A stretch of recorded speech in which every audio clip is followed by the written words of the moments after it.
দেখো এই যে সেই অসুস্থ বাচ্চাগুলো এখনও তো ঠিক আছে, এখন জানি না আদৌ ওদের কি রোগ হয়েছে কি হয়নি। এই যে এখানে তো ঘিরে দিয়েছিলামই, তো এই দিকটা ফাঁকা ছিল, এই যে এখন এই দিকটাও পুরো ঘিরে দিলাম পুরো নিচ পর্যন্ত। হ্যাঁ, আর এই যে এখানে ওদের পটি করার জন্য বালি রেখে দিয়েছে, যেহেতু এটা বাইরের পোর্শন তো একটু ওই যে ওপরের এইটুকু ফাঁকা আছে এখনও, তো এটা এখনও কভার করা হয়নি।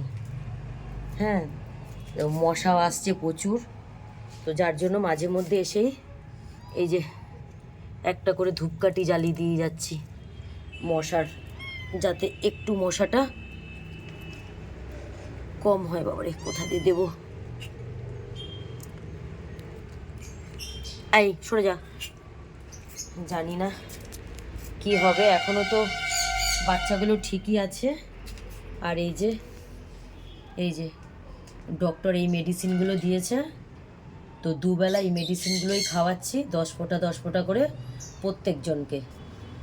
এই যে লাডু এখনও ঠিক আছে, কিন্তু এরা এখানে একদম থাকতে চাইছে না, যেহেতু আমার রুমের ভেতরেই থাকতো, তো আমার রুমে তো যারা ভালো আছে তাদের থেকে এদের আমি আলাদা করতে হলো, কিছু করার নেই আমার।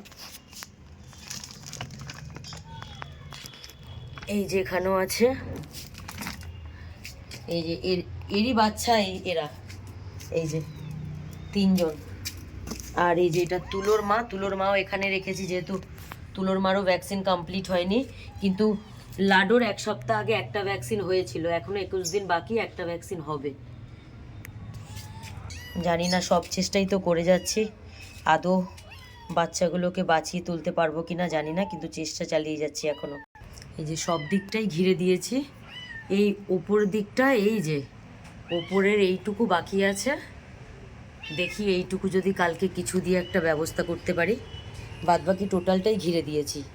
এই যে এই জায়গাটা ফাঁকা ছিল, এটাও এক্ষুনি ঘিরলাম। আর এই যে কি, যেহেতু সন্ধ্যাবেলা খুবই মশা হচ্ছে, আর এই জন্য মাঝে মধ্যে এসে একটা করে ধূপকাঠি জ্বালিয়ে দিচ্ছি মশার। এরা এখানে থাকতে তো চাইছে না, কিন্তু কি করব, আমার তো কিছু করার নেই, যেহেতু এরা ঘরে থেকেই অভ্যাস। এই প্রথম ওদের বাইরে বার করে দিলাম,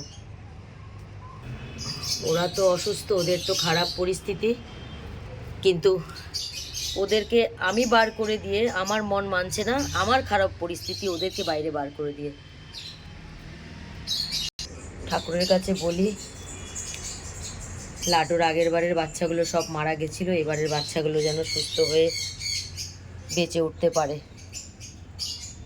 আমি তো সম্পূর্ণ চেষ্টা করে যাচ্ছি, এবার বাকিটা ভগবানের হাতে।